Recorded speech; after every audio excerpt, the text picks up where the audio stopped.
Assalamualaikum warahmatullahi wabarakatuh. Bismillah walhamdulillah wassalatu wassalamu ala rasulillah wa ala alihi wa sahbihi wa mawalah.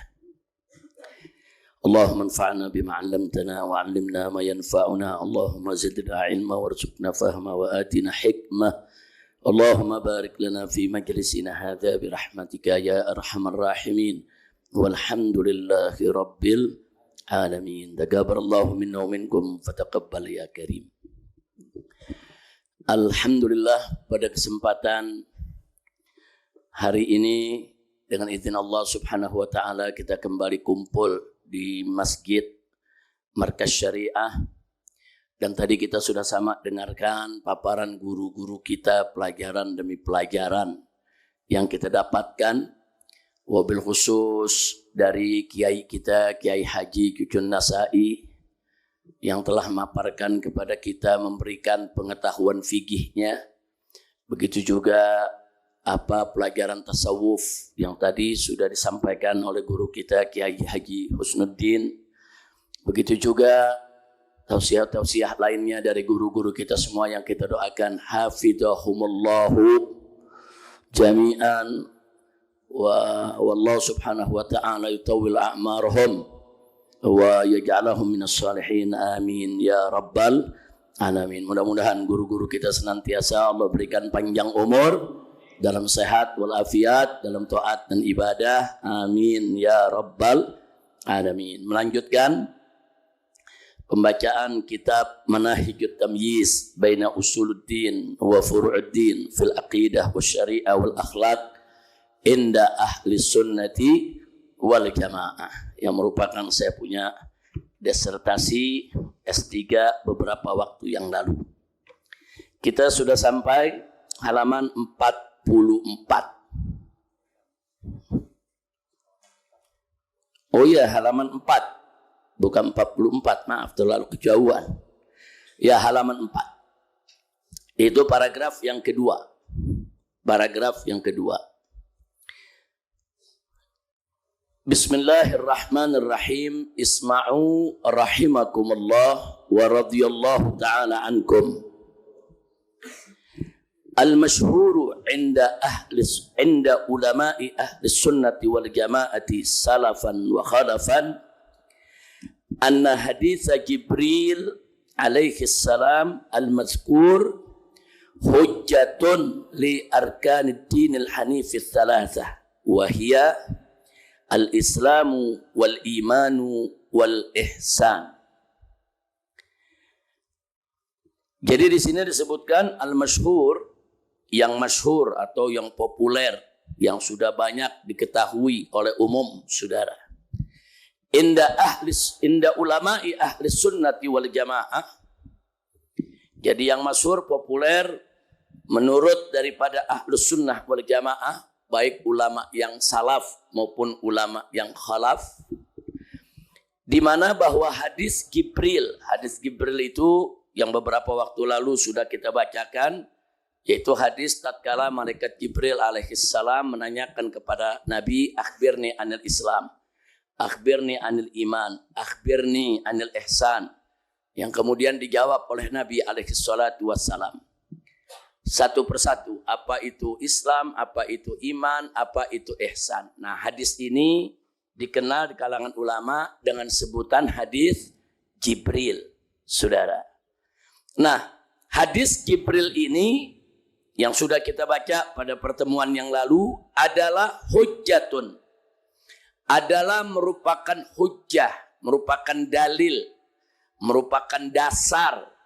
Untuk apa? Li arkanid dinil hanifis thalatha, untuk rukun agama yang 3. Kita tahu ada rukun iman, ada rukun Islam, ada rukun ihsan. Tapi nggak boleh kita lupakan, sebelum ada rukun iman, rukun Islam, dan rukun ihsan, ada yang disebut arkanuddin, rukun agama. Nah, rukun agama itu sesuai dengan hadis Jibril alaihissalam adalah al-Islam wal iman wal ihsan. Nah, kenapa ini disebut rukun? Karena satu saja tidak ada, dia bukan agama yang lurus. Jadi ad-dinul hanif, agama yang lurus, agama yang benar. Agama yang datang dari Allah Subhanahu wa ta'ala memiliki ketiga rukun tadi. Harus ada Islamnya, ada imannya, ada ihsannya. Satu aja nggak ada, dia bukan agama. Makanya disebut rukun. Rukun itu sesuatu yang tidak boleh tidak harus ada. Yang tidak boleh tidak harus ada fi mahiyati syai'. Terus kita lanjutkan dulu. Mari kita lihat. Hadhil anasir thalatha tusamma arkanan lid-din al-hanif. Lianna wujudaha yalzamu wujud ad-din al-hanif. Wa yalzamu adamu wujudiha adama wujud ad-din al-hanif. Wa hiya dakhilu mahiyatid dinil hanif.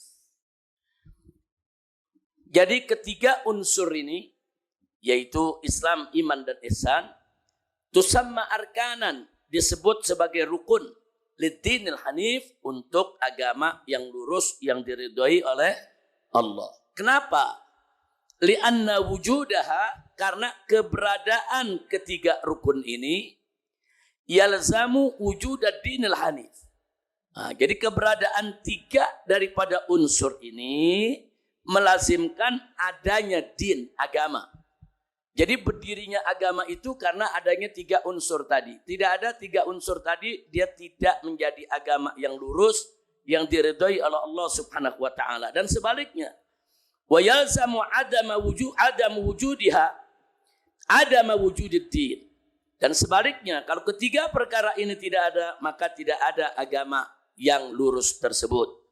Wahia, dan ketiga rukun ini dakhilu mahiyatid din, ada di dalam daripada hakikat agama itu sendiri. Karena kan beda rukun sama syarat di situ. Syarat juga sesuatu yang tidak boleh tidak harus ada dalam, yaitu untuk melakukan suatu ibadah. Rukun juga sesuatu yang tidak boleh tidak harus ada dalam melakukan suatu ibadah. Tapi apa beda rukun dengan syarat? Bedanya syarat kharijil mahiyah. Nah, sedangkan rukun dakhilul mahiyah. Jadi syarat adanya di luar ibadah. Syarat sholat harus ada wudu. Wudunya di luar sholat. Syarat sholat, nah, kita lihat di sana harus beberapa hal yang ditetapkan di sana, harus ada wudu, harus menghadap kiblat dan lain sebagainya. Itu dilakukan di awal sebelum kita masuk ke dalam sholat. Tapi kalau yang disebut rukun harus ada di dalam sholatnya. Baca surat Al-Fatihah itu rukun sholat, bukan syarat.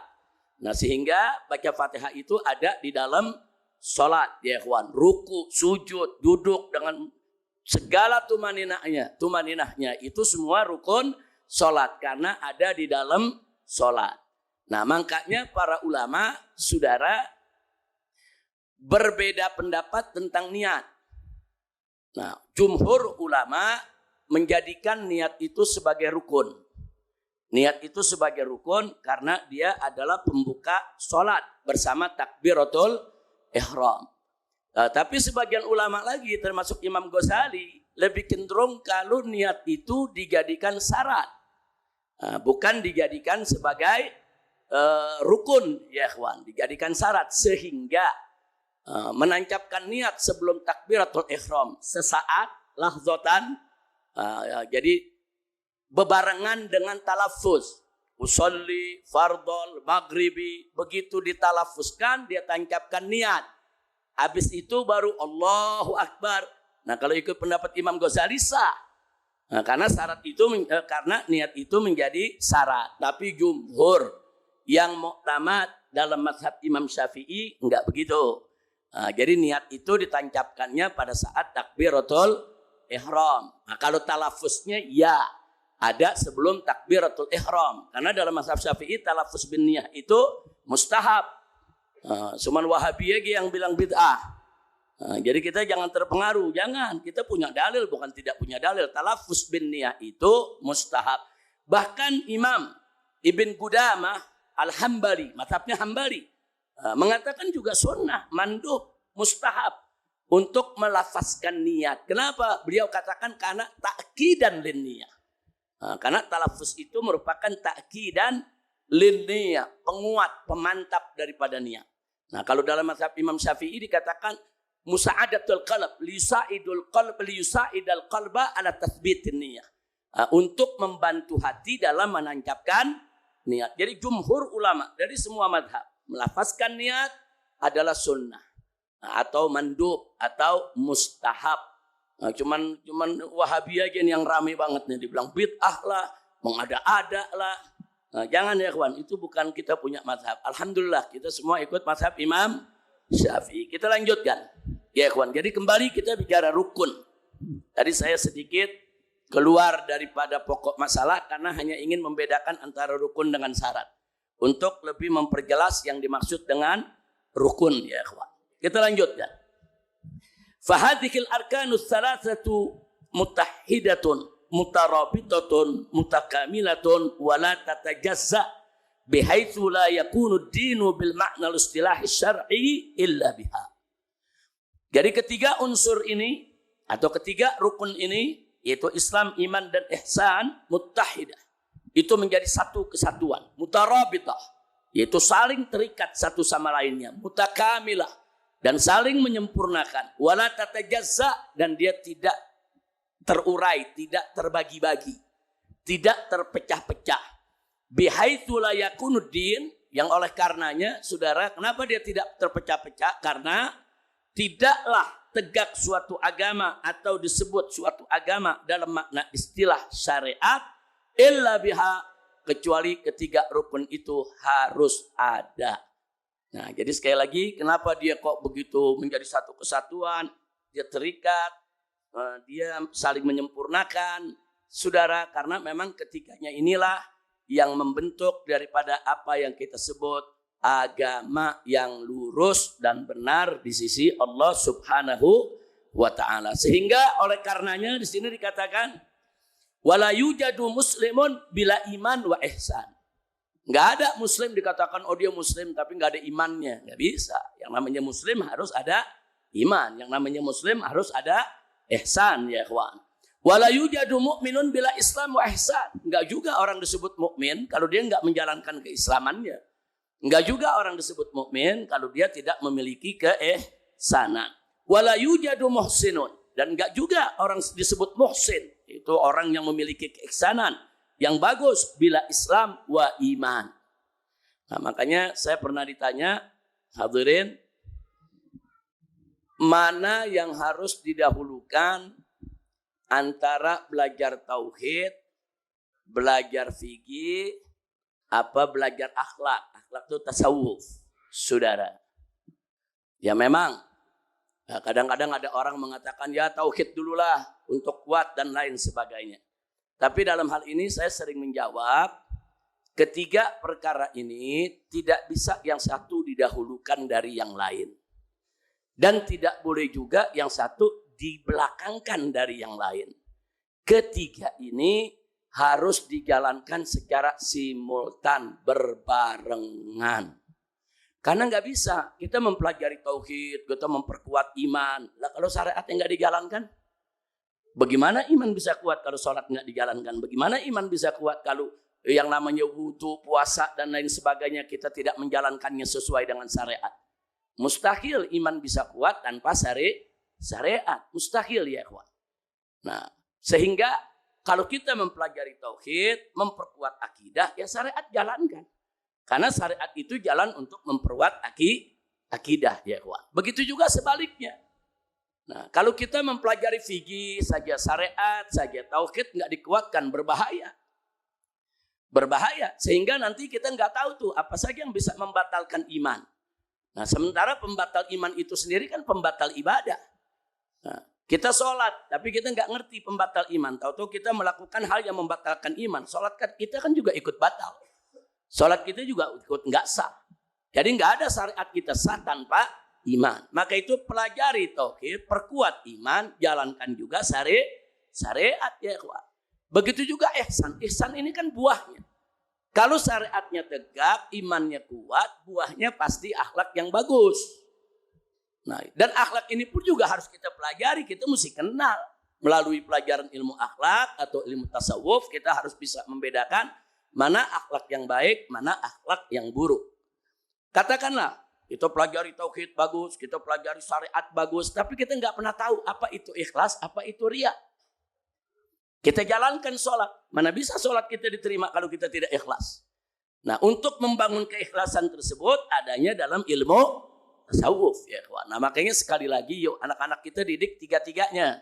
Nah, jangan cuma dididik fikih saja tanpa ilmu tauhid, jangan dididik ilmu tauhid saja tanpa fikih, dan jangan juga dididik tauhid dan fikih tanpa pelajaran ilmu tasawuf. Ketiga ilmu ini satu kesatuan, jangan dipisahkan. Nah, kalau ada yang bertanya, tapi Habib, itu kan nama ilmunya dipisah. Ada ilmu tauhid, ada ilmu fikih, ada ilmu tasawuf. Nah, berarti kan memang sudah ada pemisahan. Nah, saya mau sampaikan pemisahan di sini hanya untuk disiplin ilmu, bukan untuk pengamalan. Secara teori disiplin ilmu memang dipisah. Ini ilmu fikih, ini ilmu tauhid, ini ilmu tasawuf. Tapi dalam pengamalan nggak boleh dipisah. Kita mau menegakkan sholat harus beriman dulu kepada Allah. Tanpa iman mana boleh kita sholat? Nggak ada sholat tanpa iman. Nah, iman, kita beriman kepada Allah. Terus kita tegakkan sholat. Sholat supaya diterima harus ikhlas. Tancapkan niat yang ikhlas. Itu 3 perkara menyatu. Jadi dalam sholat ada ketentuan harus beriman untuk sholat. Kemudian dalam sholat ada ketentuan mengetahui tata caranya, itu ilmu syariat. Nah, dan di dalam sholat kita harus ikhlas, itu ilmu tasawuf. Nah, berarti ketiganya sekaligus kita amalkan. Jadi dalam beramal jangan dipisah-pisah. Oh ini tauhid, oh ini fikih, oh ini tasawuf. Enggak, dalam beramal kerjain itu semua. Tapi dalam mempelajari disiplin ilmu untuk memudahkan pemahaman agar lebih mudah ditransfer dari sang guru kepada sang murid, maka dibuatlah disiplin-disiplin ilmu. Nah, saya kasih contoh, dulu ilmu faraid itu masuknya dalam ilmu fikih. Orang kalau belajar fikih, ya nanti akan belajar faraid. Gak ada ilmu faraid itu menyendiri. Tapi belakangan, ulama memisahkan ilmu faraid dari ilmu fikih. Untuk apa? Untuk memudahkan mempelajarinya. Ada spesifikasi. Tapi bukan berarti ilmu faraid terus merdeka dari ilmu fikih. Enggak. Ilmu faraid tetap bagian daripada ilmu fikih. Atau kita kasih contoh umpamanya ilmu nahwu was shorof. Dulu nggak ada ilmu nahwu was shorof. Dulu adanya ilmu i'rab. Orang kalau belajar i'rab ya berarti di dalamnya ada nahwu dan ada shorof. Karena ilmu ini rumit. Kalau disatuin nih pembahasannya ruwet ya, dipisah sama ulama. Nah, supaya memudahkan, oh ini ada ilmu nahwu yang mempelajari tentang bunyi harokat akhiran suatu kata. Kapan itu bunyinya pakai fathah, kapan dia itu jazm, kapan dia itu pakai dhammah dan seterusnya. Saudara, oh ini ilmu sharaf yang mempelajari tentang bentuk kata isu sendiri, perubahannya. Ada kataba, ada katib, ada maktub, ada kutaib. Padahal asalnya sama, kataba. Oh ini ilmu sharaf. Dipisahkan oleh ulama supaya apa? Supaya kita mudah mempelajarinya. Tapi dalam prakteknya, begitu kita membaca kitab, ya ada nahwu juga, ya ada sorof juga. Nggak bisa dipisahkan. Kira-kira jelas tidak? Alhamdulillah. Nah, jadi pelajaran tentang iman, Islam, ihsan, disiplin ilmunya memang dipisah. Tapi dalam pengamalannya, tidak boleh kita pisah. Kenapa? Karena di sini dikatakan tadi, ketiganya itu hadhil arkanus salasa muttahidatun. Yaitu menjadi satu kesatuan, mutarabitatun, yaitu saling terikat satu sama lainnya, mutakamilatun, dan satu sama lainnya saling menyempurnakan, wala tatajazza, dan sama sekali tidak terpisah. Baik, kita lanjutkan. Wal Islam tata'allaqu bil a'malidh dhahiriyah wa hiya mawdu'us syari'ah. Wal iman yata'allaqu bil a'mal al-i'tiqadiyah wa hiya mawdu'ul aqidah. Wal ihsan yata'allaqu bil a'mal al-batiniyah wa hiya mawdu'ul akhlaq. Famin hadhihi al-arkan ats-tsalatsa qad ja'ala Allah 'azza wa jalla laqabal Islam isman lidinihil hanif fayuqal dinul Islam. Waqad qala Allah azza wa jalla an dinihil hanif fil Qur'anil Karim, inna ad-dina indallahil Islam. Jadi pada paragraf ini kita diingatkan. Dalam hadis Jibril, Nabi ditanya oleh malaikat Jibril, akhbirni anil Islam. Kabarkan kepada kami ya Muhammad, apa itu Islam? Kemudian Nabi menjawab dengan tegas, syahadatu an la ilaha illallah wa anna Muhammadur Rasulullah wa iqamis shalah wa shaumi Ramadan wa ita'iz zakah wal ada'il hajj wal hajj man istata'a ilaihi sabila. Jadi Nabi jawab Islam itu, Nabi jawab dengan yang kita kenal namanya saat ini rukun Islam, saudara. Terus begitu ditanya lagi, akhbirni anil iman. Lalu iman itu apa? Nabi menjawab, iman itu antu minabillah wa bimalaikatihi wa kutubihi wa rusulih wa bil yaumil akhir wa bi qadari khairihi wa syarri. Artinya apa?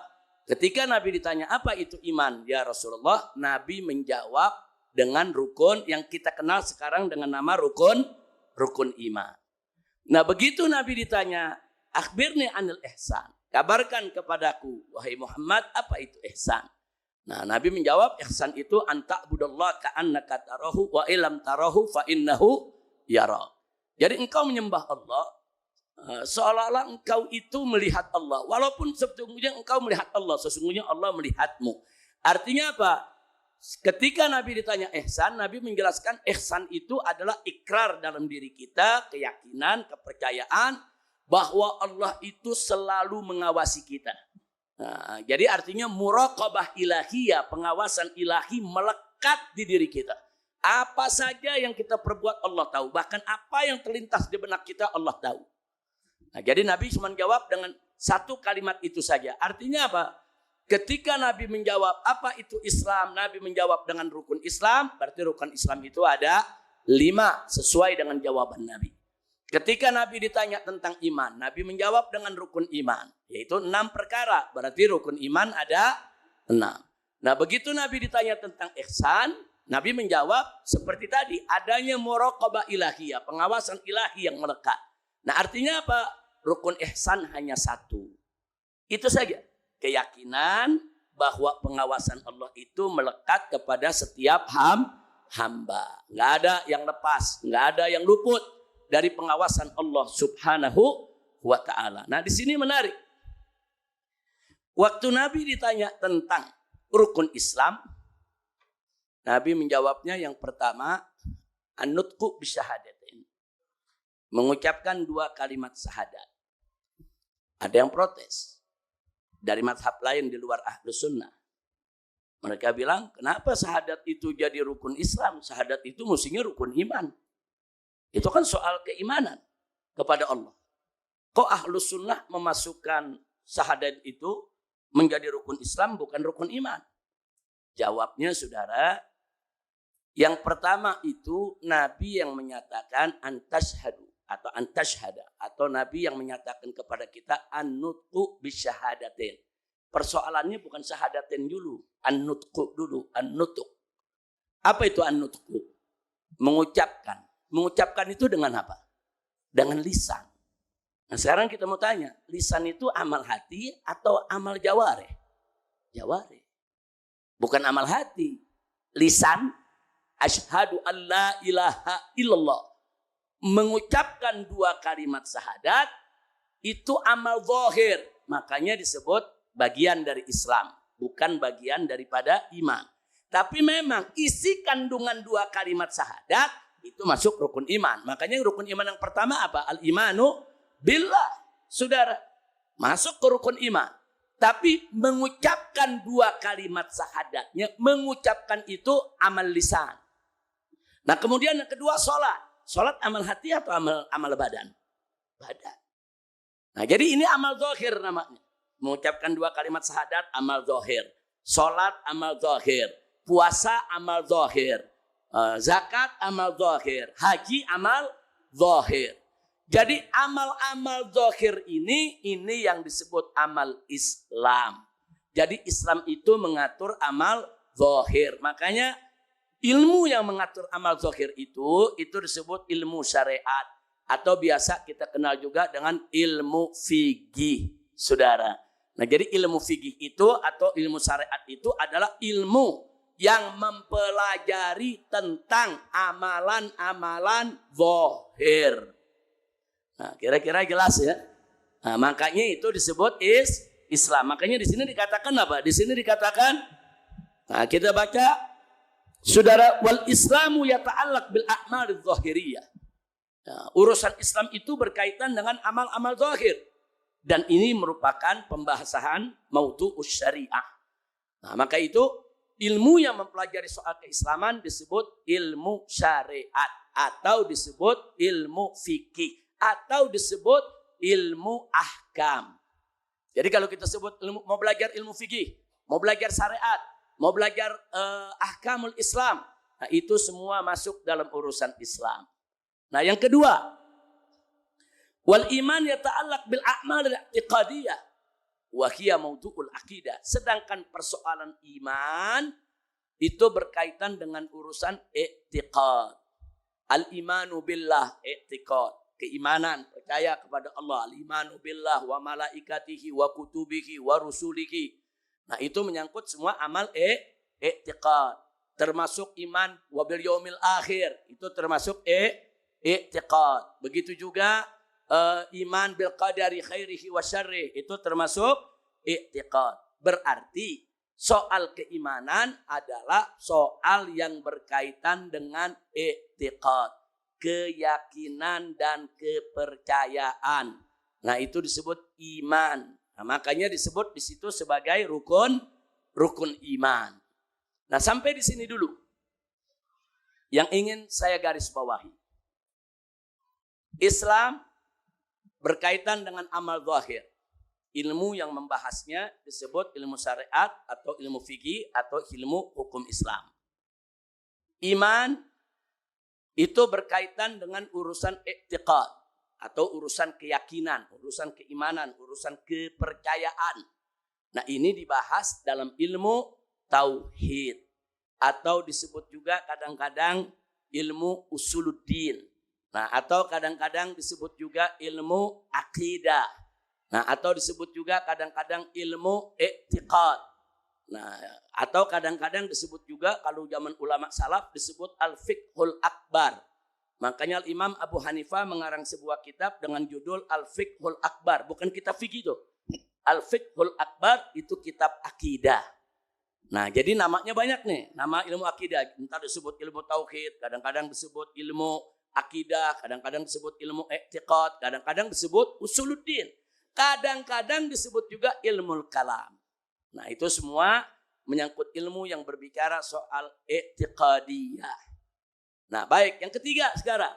Nah yang ketiga di sini disebutkan wal ihsan yata'allaq bil a'malil batiniyah wa hiya mawdu'ul akhlaq. Nah sedangkan persoalan ihsan adalah hal-hal yang menyangkut amaliyah hati, amaliyah batin. Nah, kalau tadi kan amaliyah zahir itu Islam. Kalau akidah amaliyah i'tiqad. Nah kalau akhlak itu amaliyah batiniyah. Atau disebut juga amaliyah qalbiyah. Dia amaliyah yang menyangkut tentang hati. Nah nama ilmu ini disebut ilmu akhlak. Atau disebut juga ilmu suluk. Atau disebut juga ilmu tasawuf. Nah makanya kadang-kadang heran, Wahabi protes, enggak ada itu ilmu tasawuf. Itu dalam bahasa Arab enggak ada tuh kata sufi. Itu kata sufi itu berurusan dengan soal bulu, dia bilang, bulu domba. Nah apa tuh ilmu tasawuf? Itu mengada-ngada itu ilmu tasawuf. Nah jadi dalil dia satu. Karena di zaman Nabi dan sahabat enggak ada tuh disebut tasawuf. Menurut mereka yang ada tuh ilmu akhlak. Nah, kalau ilmu akhlak mereka akui. Kalau ilmu tasawuf mereka tolak. Nah kita jawabnya gampang. Wahabi ini aneh bin ajaib. Kenapa? Ilmu tasawuf dia tolak karena kata tasawuf nggak dipakai di zaman Nabi. Lalu kenapa ilmu nahu dan sorof kok diterima? Zaman Nabi juga nggak ada. Ada Nabi bilang pelajari ilmu tasawuf, ambil ilmu sorof. Nggak ada.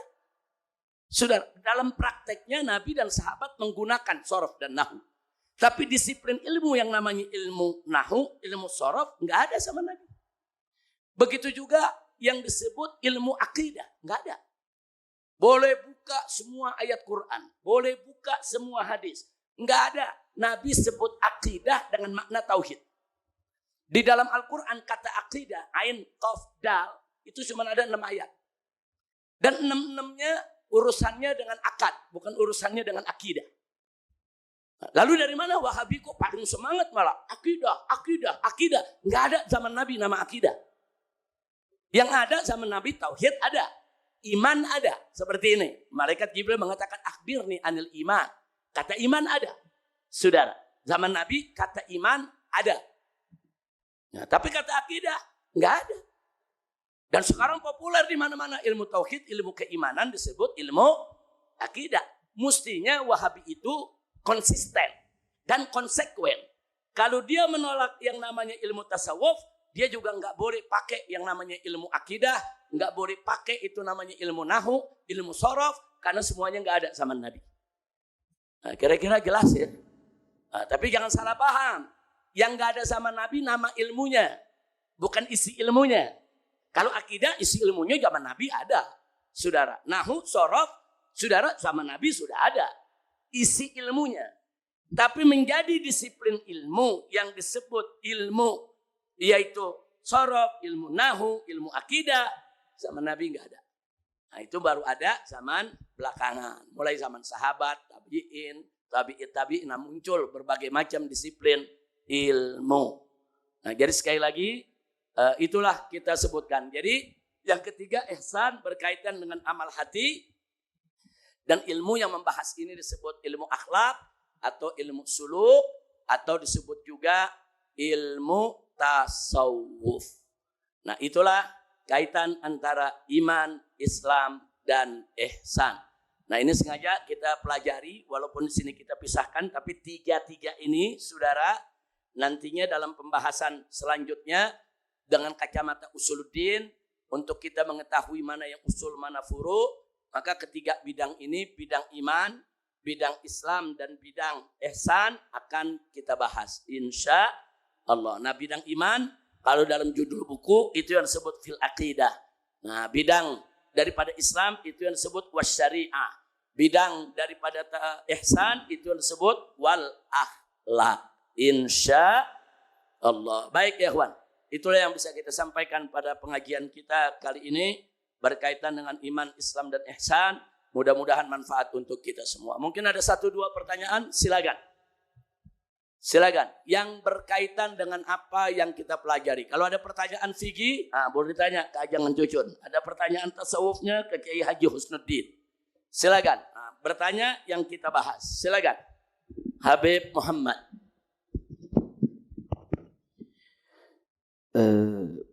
Tadi saat pembahasan tentang al-a'mal i'tiqadiyah dengan al-amal batiniyah. Kalau dua dimensi ini spektrumnya kan seperti beririsan. Kalau al-i'tiqadiyah ketika ada orang mengatakan al-aqal huwal qalb, kemudian al-batiniyah huwa batiniyah. Apakah kemudian dimensi antara i'tiqadiyah dan batiniyah itu tempatnya sama, cuman pendekatannya berbeda, atau bagaimana itu ya? Antara i'tiqadiyah dengan batiniyah. Kalau zahirah sama batiniyah kan kita lihat konfrontasinya itu kemudian terlihat jelas. Ataupun i'tiqadiyah dengan batiniyah seperti beririsan. Tapi bagaimana kemudian nuqtah untuk kemudian kita yumayyiz bainal ada umurul i'tiqadiyah, ada umur batiniyah. Baik ya, Pak. Satu pertanyaan yang sangat bagus, fokus, serius. Memang ketiga perkara ini satu sama lain saling beririsan. Baik itu iman, Islam maupun ihsan, saling beririsan. Oleh karenanya, pernah suatu ketika Nabi ditanya dalam hadis yang lain, apa itu iman? Nabi jawabnya pakai rukun Islam. Dan apa itu Islam? Nabi jawabnya pakai rukun iman. Nah, jadi dan ada hadis lain yang Nabi menjadikan beberapa perkara keimanan dalam ihsan. Dan sebaliknya. Nah itu nanti kita akan masuk ke bab itu. Jadi satu sama angkanya tadi kita katakan ini mutahidatun, mutarobitatun, mutakamilatun. Memang nggak bisa dipisahkan. Irisan itu selalu ada. Tapi memang pembahasannya kalau kita bicara i'tiqadiyah kan melulu soal keimanan, soal keyakinan, soal kepercayaan. Dia nggak bicara tentang sifat manusianya. Sifat dalam arti kata sifat sabar, sifat syukur, sifat berani, sifat adil. Nah, itu kan sifat-sifat. Nah, kalau bicara akhlak lebih menjurus kepada sifat khuluqiyah yang dibahas. Tidak bicara tentang persoalan i'tiqadiyah. Jadi ada garis pemisahnya. Walaupun sama-sama adanya di dalam batin. Nah, walaupun sama-sama adanya di dalam batin. Makanya aliran-aliran i'tiqad yang sesat kan biasanya disebut al-batiniyah. Nah, jadi memang dari urusan batinnya dia beririsan. Sama-sama ada di hati, sama-sama ada di akal, sama-sama ada di pikiran. Tapi dia mempunyai spektrum yang berbeda. Yang satu melulu bicara soal keyakinan, keimanan, kepercayaan kita kepada alam gaib, kepada Allah, kepada Rasulnya, dan seterusnya. Yang satu lagi bicara kepada implementasi akhlak. Jadi kalau beriman kepada Allah yang maha pengasih, maha penyayang, implementasi akhlaknya kan kita juga mesti pengasih, kita mesti penyayang. Nah, jadi sifat akhlak ini lebih banyak bicara implementasi daripada keimanan tadi dalam bentuk perilaku sehari-hari dalam kehidupan. Maka lahirlah bicara soal riya, soal ikhlas, soal syaja'ah, soal khauf, dan lain sebagainya. Bedanya situ, tapi sama-sama beririsan. Baik, ada lagi pertanyaan? Silakan, Ustaz. Jazakallah khair.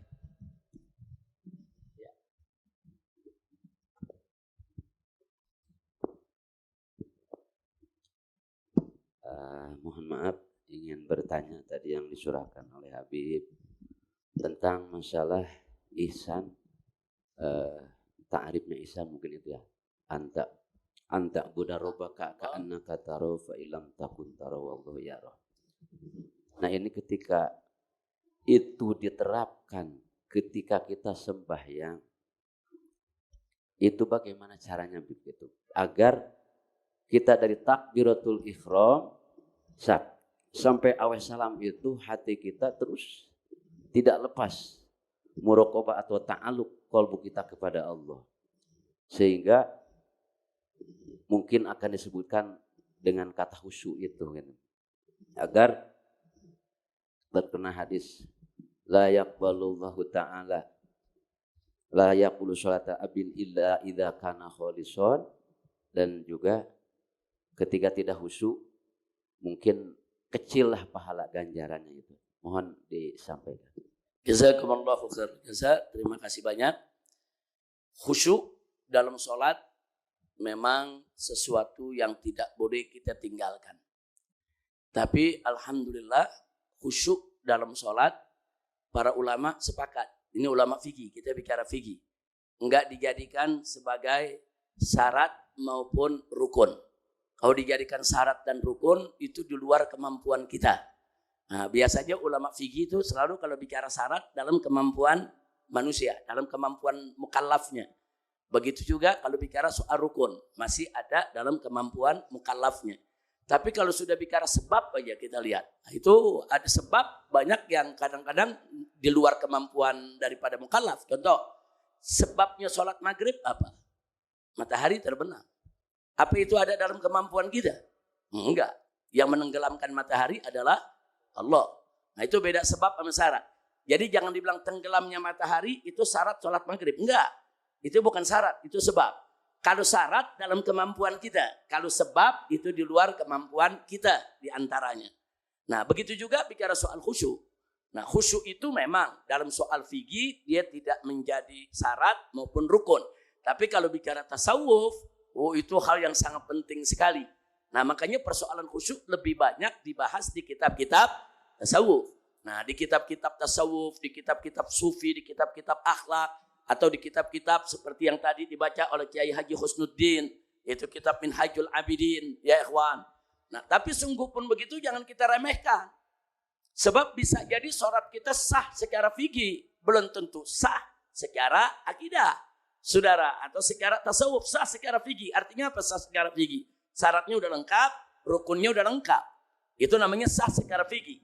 Tapi kalau sah secara akidah atau secara tasawuf yang kita katakan, suatu ibadah dikatakan sah kalau diterima oleh Allah. Nah, kalau nggak diterima oleh Allah, dia nggak sah. Orang puasa Ramadan, saudara. Nah, puasa dijalankan, syaratnya, rukunnya semua, sah puasanya. Tapi di dalam puasa itu dia ghibah. Dalam puasa dia bikin maksiat, puasanya nggak batal. Secara syariat sah dalam arti kata dia tidak wajib qadha. Nah, tapi secara akidah, bicara soal jaza, dia nggak dapat pahala. Kalau batal dia punya pahalanya. Nah kan ada yang membatalkan puasa, ada juga yang membatalkan pahala puasa. Ya, nah begitu juga kembali soal khusyuk. Khusyuk ini masuk ke dalam persoalan tasawuf, persoalan a'malul qulub. Jadi hati kita mesti khusyuk, mesti ikhlas. Di dalam sholat kita harus kita mengingat Allah. Nah karena itu ada beberapa hadis menerangkan saudara soal tingkatan pahala di dalam sholat. Ada yang pahalanya besar, ada yang pahalanya sedang, ada yang pahalanya sedikit. Itu berkaitan dengan masalah khusyuk tadi. Tapi memang kalau kita ingin mendapatkan pahala yang sempurna, berusahalah khusyuk dalam sholat. Nah yang ingin saya sampaikan di sini, khusyuk memang perkara yang sulit. Tapi bukan berarti kita tidak bisa melakukannya. Bukan berarti kita tidak punya peluang untuk khusyuk. Punya, semua ini kita punya peluang untuk khusyuk. Nah, bagaimana supaya kita mendapatkan khusyuk? Maka berusahalah hindarkan segala sesuatu yang bisa menarik perhatian kita dalam sholat selain urusan kita dengan Allah. Maka itu para ulama mengajarkan satu, jangan sholat dalam cuaca kalau lagi panas. Disuruh ademin dulu sedikit. Nah, jangan sholat kalau lagi ngantuk. Jangan sholat kalau nahan buang air. Kan diajarin itu pada ulama kita. Kenapa? Karena kalau kita sholat nahan buang air, nggak bakal khusyuk sholat kita. Kalau kita sholat dalam keadaan badan kita panas nih, aus saudara, nggak bakal khusyuk. Tenangin, ademin dulu badan kita. Ademin dulu, tenangin dulu. Jangan sholat kalau hati kita nih lagi galau. Tapi bukan berarti sholat ditinggal, bukan ya, bukan. Artinya diatur waktunya. Yang penting jangan sampai keluar waktu dari sholat. Oh jam 12 kita lagi capek banget, pulang kerja, betulan azan. Badan berkeringat, bau badan, bau keringat kita. Nah kita lagi lapar lagi, jangan sholat dulu. Bersihin dulu badan kita, tenangkan dulu diri kita, ademkan dulu badan kita, makan dulu isi perut kita yang lagi lapar, baru sholat ya ikhwan. Nah jadi adab-adab semacam ini diajarkan oleh Nabi dalam rangka untuk menciptakan sholat yang khusyuk. Itu satu. Jadi yang pertama, perbaiki dulu kondisi kita sebelum sholat. Jangan nahan buang angin sholat, nahan BAB sholat. Wah repot tuh, jangan. Nah, lagi marah-marah, saudara langsung kita mau sholat fardu. Jangan, ya sholat itu bisa menangkan amarah. Tapi kan ada fasenya. Lagi berdiri, sholat, lagi berdiri, marah, suruh duduk. Duduk masih marah, rebahan. Rebahan masih marah, ambil wudhu. Ambil wudhu, insya Allah udah mulai redah marahnya. Baru dia sholat. Ya. Nah jadi etika semacam itu perlu diperhatikan. Yang kedua, itu berkenaan dengan suasana hati tadi. Tadi berkenaan dengan suasana hati. Kalau lagi galau, lagi marah, lagi panas, saudara, lagi lapar, lagi pusing, nah, tenangkan dulu baru sholat. Yang kedua, perhatikan lingkungan sholat kita. Jangan kita sholat di depan televisinya lah. Jangan kita sholat di samping kita, anak kita setel lagu lewat HP-nya sekenceng-kencengnya. Walaupun kita bisa, saya enggak terganggu, saya bisa khusyuk. Saudara itu yang tingkat magomatnya udah tinggi yang bisa khusyuk begitu. Nah kalau model kelas-kelas santri, saudara, para penuntut ilmu atau para salik yang baru meniti ini ilmu tasawuf, ilmu akhlak, saudara, hindarkan. Sholat dalam suasana yang tenang, nggak ada yang teriak-teriak, nggak ada suara lagu yang dibunyikan, nggak ada suara musik, nggak ada TV menyala di depan kita. Jadi hindarkan apapun yang menarik perhatian kita selain kepada Allah Subhanahu wa ta'ala. Itu yang kedua. Yang ketiga, perhatikan juga aroma yang ada di sekitar kita. Kenapa sih orang habis makan bawang, Nabi gak kasih masuk ke masjid sholat berjamaah? Kata Nabi, man akala basolan au sauman fala yaqrubanna musallana. Kata Nabi, barang siapa yang habis makan bawang putih sama bawang merah, nah jangan sekali-kali masuk ke musolah kami untuk sholat berjamaah. Kenapa? Bau mulutnya akan mengganggu orang lain. Hilangin dulu tuh bau mulut ya kawan. Kalau bau mulutnya sudah hilang, baru diikut sholat berjamaah. Kenapa kita sholat Jumat, sholat Idul Fitri, Idul Adha disunahkan untuk mandi dulu? Kenapa ada mandi sunnah Jumat? Kenapa ada mandi sunnah Idul Fitri dan Idul Adha? Supaya badan kita nggak bau jangan dibawa ke masjid. Nah, saudara, kenapa? Karena ada hadis lain, innal malaikata ta'adza bima yata'adza bihi banu Adam. Itu hadis, kata Nabi, sesungguhnya malaikat itu terganggu dengan apa saja yang mengganggu manusia. Manusia terganggu gak kalau cium bau kotoran. Terganggu. Malaikat juga terganggu. Ya, jadi yang begitu-begitu jangan, karena masjid ini tempat kumpulnya malaikat. Nah, jangan bawa sesuatu yang bau. Ya, nah artinya apa? Kalau kita sholat khusyuk, katakan di rumah, kamar kita tempat kita sholat, atau musola kecil kita tempat kita sholat, bikin yang wangi. Nah, bikin yang aromanya enak. Bikin aromanya bagus. Bikin aromanya itu ikut mendorong kita untuk khusyuk sholat. Jadi jangan ada bau asem, bau terasi, bau badan, bau kotoran. Itu mesti dihindarkan ya ikhwan. Nah ini kan dalam rangka mendapatkan khusyuk ya ikhwan. Enggak semua orang mudah untuk mendapatkan khusyuk. Ya tapi kan kalau kita berusaha menciptakan kan bisa. Kita nggak bisa dapat 100%, ya dapat 75% lah. Nggak bisa dapat 75%, dapat 50% lah. Nggak dapat 50%, dapat 10% lah. Nggak dapat 10% sampai 0%, kelewatan saudara. Nah itu kalau udah 0% berarti dari awal takbiratul ihram sampai salam, badannya lagi sholat, pikirannya kemana-mana saudara. Nah baik. Kemudian yang berikutnya lagi, tadi suasana hati perhatikan, suasana pikiran perhatikan, suasana aroma tempat kita sholat juga perhatikan, suasana ketenangan, jangan ada musik dan lain sebagainya saudara.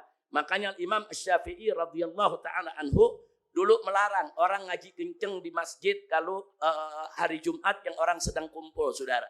Jadi hari Jumat orang kumpul deh, datang rame-rame ke masjid saudara. Ada yang mau sholat, ada yang mau zikir, ada yang mau itikaf, ada yang mau baca doa. Tahu-tahu satu orang dia baca Quran sekenceng-kencengnya sendirian.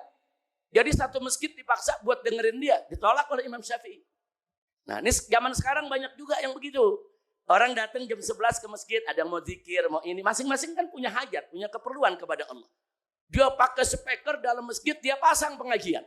Udah gitu pengajiannya pakai tip lagi sudah. Jadi orang dipasang, orang jadi terganggu, nggak bisa khusyuk. Yang mau baca Quran nggak bisa khusyuk. Yang mau zikir, yang mau etikaf nggak bisa khusyuk. Nah mestinya kalau dia mau bikin pengajian, pakai speaker luar aja. Nah, yang luar tuh buat ngingetin yang di luar, yang di warung, yang di mana. Ingat nih hari Jumat nih, dikit lagi mau sholat Jumat nih. Nah, pasang pengajian yang kencang. Di dalam ruangan, ciptakan ketenangan. Berikan masing-masing jamaah untuk ibadah sesuai dengan keinginannya. Kan orang lain-lain keinginan. Ada yang enaknya selawat, ada yang enaknya zikir, ada yang enaknya merenung, tafakur, saudara. Kasih kesempatan masing-masing. Jangan semua dipaksa untuk dengar speaker yang ada di dalam masjid. Dua pasang pengajian, udah gitu masangnya pakai tape atau pakai HP, saudara, dengan suara kencang. Akhirnya yang iktikaf terganggu, yang tafakur terganggu, yang membaca zikir terganggu, yang membaca Quran, menghatam Quran di masjid juga terganggu. Nah, jadi sekali lagi, tadi suasana hati, suasana pikiran, suasana ketenangan di dalam kita mau sholat, suasana apa tadi, aroma, supaya jangan sampai terganggu. Yang terakhir, saudara, banyak ulama kan menganjurkan kita kalau khusyuk itu kita sholat, mata kita menuju tempat sujud. Nah makanya para ulama menganjurkan upayakan tempat sujud kita jangan ada gambar. Nah ini sengaja nih, ini gambar ini kan buat kaki nih. Nah tapi kan di depannya sengaja kita bilang jangan ada gambar. Mau gambar masjid kek, mau gambar Ka'bah kek, mau gambar kembang kek. Jangan.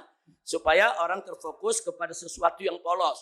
Mau warnanya hijau, mau warnanya putih. Tapi kalau ada gambar, kita lagi sholat, kita lihat, cakep banget tuh menara. Pengen bikin masjid kayak begitu. Ada gitu pikiran. Nah kadang-kadang gambarnya Ka'bah, kok Ka'bah begini? Gue dulu waktu ke Mekah nggak begini Ka'bahnya. Nah, ada gak begitu? Jujur aja, ada gak begitu? Nah, makanya saya kalau lagi beli karpet nih buat masjid khususnya, kita minta ya memang ini kayak begini. Ini bukan nggak mengganggu nih. Ini depannya mengganggu. Lihat tuh, oh ini ada lampu nih, lampu gantung. Di mana kita bisa beli yang begini nih? Nah, itu bisa mengganggu. Itu saja. Ustaz, jazakallah khair. Ini dari Ustaz kita tadi pertanyaan mengingatkan kita semua. Jangan lupakan khusyuk dalam sholat. Karena khusyuk pintu untuk diterimanya sholat oleh Allah subhanahu wa ta'ala. Iya. Maaf, sedikit lagi begini. Iya. Khusyuk alhamdulillah udah disampaikan. Ini tadi kan Rabbaka ka'annaka taro gitu. Bagaimana kalau kita dalam sholat itu bisa melihat Allah gitu. Ya. Bisa melihat kalau khusyuk alhamdulillah itu. Tapi melihat Allah ketika sholat agar kalbu kita terus kepada Allah. caranya bagaimana? Apakah mungkin ada dengan mata kita melihatnya atau mungkin dengan kolbu kita itu? Baik. Tafadhol. Terima kasih. Jazakumullah khairan jaza. Ini satu pertanyaan yang sangat bagus sekali ya, ikhwan. Kalau dikatakan ka'annaka tarahu, seolah-olah kamu melihatnya. Jangan sekali-kali kata seolah-olah di sini kemudian kita implementasikan, kita bayangkan Allah berdiri di depan kita. Karena Ahlus Sunnah wal Jamaah haram melakukan tasbih dan juga melakukan tajsim. Tajsim itu menjasmanikan Allah dalam bentuk. Kalau tasbih menyerupakan Allah dengan makhluk. Tasbih menyerupakan Allah dengan makhluk. Tajsim menjasmanikan Allah dalam bentuk. Haram nggak boleh. Jadi jangan juga kita sholat. Padahal Nabi kan seolah-olah. Bukan berarti memang kita nggak bakal pernah lihat. Nabi sendiri kan mengatakan bahwa engkau tidak akan pernah bisa melihat Allah. Tapi fa innahu yarak. Tapi Allah yang melihat engkau. Jadi artinya yang diminta oleh Nabi di sini adalah menanamkan keyakinan di hati kita. Dengan nurul qalbi. Dengan cahaya hati kita. Dengan keyakinan kita bahwa Allah memperhatikan kita. Bahwa Allah melihat kita. Bahwa Allah mengetahui apa yang kita baca, apa yang kita lakukan, apa yang kita pikirkan dalam sholat kita. Tapi jangan kita bayangkan seolah-olah di depan kita ada singgasana, Allah duduk di atas singgasana, melihat kita, nggak boleh. Itu bukan akidah Ahlus Sunnah wal Jamaah. Jadi betul yang Ustadz katakan tadi, kita lihat dengan nurul qalbi. Jadi bukan dengan nurul ain. Ini nurul ain, ini cahaya mata kita, tapi ada cahaya hati. Jadi kita hadirkan kebesaran Allah, kita hadirkan kemuliaan keagungan Allah, kita hadirkan perhatian Allah kepada kita dalam hati kita, dalam bentuk keyakinan bahwa Allah melihat kita, Allah tahu kita, Allah yaitu tahu apa saja yang kita lakukan. Dan sebetulnya di zaman sekarang ini, maaf untuk para santri, sebetulnya kita punya cara lebih mudah untuk meyakini itu. Loh kok bisa begitu? Karena kan sekarang zaman CCTV ada kecil ditaruh di pojok. Bos kita bisa lihat kita apa yang kita kerjain. Cuman dengan CCTV kecil, bos kita bisa tahu, tuh lagi ngapain tuh awal lagi buka lagi, tuh lagi ngambil duit tuh. Kelihatan saudara. Artinya, saudara, dengan kecil begitu, ini kita lihat, saya yakin nih, di sini nih ada CCTV. Tapi di mana CCTV? Tapi karena keyakinan dia ada CCTV, dia lihat bosnya, nggak berani dia mencuri. Saudara, keyakinan itu penting. Keyakinan bosnya kasih tahu, ingat ya, semua sudut saya pasang itu CCTV. Udah nggak berani kita berbuat macam-macam. Nah, artinya apa? Keyakinan terhadap berita dari bos, ada CCTV mengawasi kita, udah langsung nggak berani kita berbuat macam-macam. Nah, sekarang Allah udah kasih kabar kita, ada Raqib dan Atid yang menyertai kita. Allah kasih kabar kita bahwa Allah juga Maha mengetahui, Allah itu alimun khabir. Nah, tinggal ditanamkan dalam bentuk keyakinan. Nah, itulah pentingnya kita mempelajari ilmu tasawuf seperti yang dipaparkan oleh Kiai Haji Husnuddin. Ini Minhajul Abidin luar biasa. Ini Minhajul Abidin saya dulu berkali-kali baca, enggak bosan baca berkali-kali. Dan Minhajul Abidin ini pernah diterjemahkan oleh Mama Abdullah bin Nuh. Itu terjemahannya luar biasa. Banyak terjemah Minhajul Abidin saya baca enggak sebagus yaitu terjemah daripada Mama Abdullah bin Nuh, ya ikhwan. Rahimahullah rahmatan wasi'ah. Kenapa? Karena Mama Abdullah bin Nuh ini dia pandai bahasa, pandai sastra Arab, dan pandai bahasa Indonesia, juga seorang penulis, sehingga begitu dia menerjemahkan, itu kita bacanya kayak Imam Ghazali yang lagi ngomong sama kita, saudara. Nah, kenapa? Saking pinternya bahasa Arabnya, saking bagusnya cara menulisnya, ya kawan. Nah, saya nggak katakan terjemahan yang lain jelek ya, terjemahan yang lain juga bagus. Tapi terjemahan yang dikeluarkan oleh Kiai Haji Abdullah bin Nuh, Mama Abdullah bin Nuh, rahimahullah rahmatan wasi'ah, itu terjemah yang terbaik di Indonesia. Nah, jadi boleh juga di samping di sini sebulan sekali kita dibacakan oleh Kiai Haji Husnuddin sarahnya yang dibacakan. Kita perlu juga kalau ada terjemahnya baca di rumah. Jadi begitu Kiai Haji Husnuddin menerangkan, nyambung tuh sama kita ya kawan. Oh iya nih, ini yang saya baca nih. Oh ini yang saya baca. Karena Kiai Haji Husnuddin bukan hanya menerjemahkan, tapi menerangkan sarah, maksud hikmah daripada ungkapan yang ada di kitab Minhajul Abidin. Nah, Minhajul Abidin ini termasuk kitab yang nuntun kita bagaimana khusyuk, bagaimana takut kepada Allah, bagaimana ada roja berharap kepada ridha Allah. Luar biasa tuntunannya. Itu saja yang bisa saya sampaikan. Terima kasih. Mohon maaf kalau waktunya agak molor panjang karena memang saya sering bolos di sini ya. Nah, saya minta maaf beberapa kali saya nggak masuk karena memang saya beberapa kali dirawat rumah sakit dan sudah 2 kali dioperasi. Nah, untuk jalan kemana ini lewat hutan pos 1 atau lewat kampung sana desa Pekancilan, itu ada gugilagan itu bekas-bekas operasi saya masih luar biasa sakitnya. Baik yang di leher maupun di pinggang. Nah, maka itu saya minta maaf. Beberapa waktu yang lalu memang saya dalam perawatan, dalam pemulihan, dalam operasi. Jadi saya jarang datang kemari. Nah, tapi mudah-mudahan mulai hari ini dan seterusnya Allah berikan saya sehat walafiat. Saya bisa rutin mengajar kembali di tempat ini. Insya Allah. Makanya doain. Doa antum nih barakah. Karena doa antum kita punya operasi kemarin Allah kasih berhasil semua. Padahal sebelum operasi wah ngeri resikonya Habib. Ini operasi resikonya bisa lumpuh, rekusinya lumpuh total, resikonya nggak bisa jalan. Resikonya nggak bisa bangun lagi di tempat tidur, resikonya bisa infeksi, resikonya bisa mati, resiko macam-macam ya kawan. Nah, tapi kalau nggak dioperasi bagaimana? Nggak dioperasi juga resikonya bisa lumpuh juga, bisa mati juga ya sama aja. Ya udah kalau gitu operasi aja. Kalau operasi kan ikhtiar. Nah, kan Nabi sendiri mengatakan tadawu, berobat kata Nabi, ikhtiar. Nah, makanya saya berobat, saya minta dulu doa dari orang-orang tua, dari habib-habib, dari kiai-kiai, saya datengin atu-atu, minta doanya, termasuk doa dari santri di sini. Bacakan Fatihah, bacakan sholawat, syifa saudara dan lain sebagainya. Alhamdulillah 2 kali dioperasi, kedua-duanya berhasil. Dan walaupun ada efek, ya biasalah namanya orang di bedah pasti ada efeknya. Tapi secara umum bagus dan nikmat. Contohnya, sebelum saya dioperasi kemarin saya sulit untuk ruku, sujud, bangun dari sujud itu kaki sakit luar biasa. Berbulan-bulan kita tahanin. Walaupun saya udah boleh sholat duduk, saya nggak mau sholat duduk, apalagi sholat fardu. Kalau sunnah saya duduk.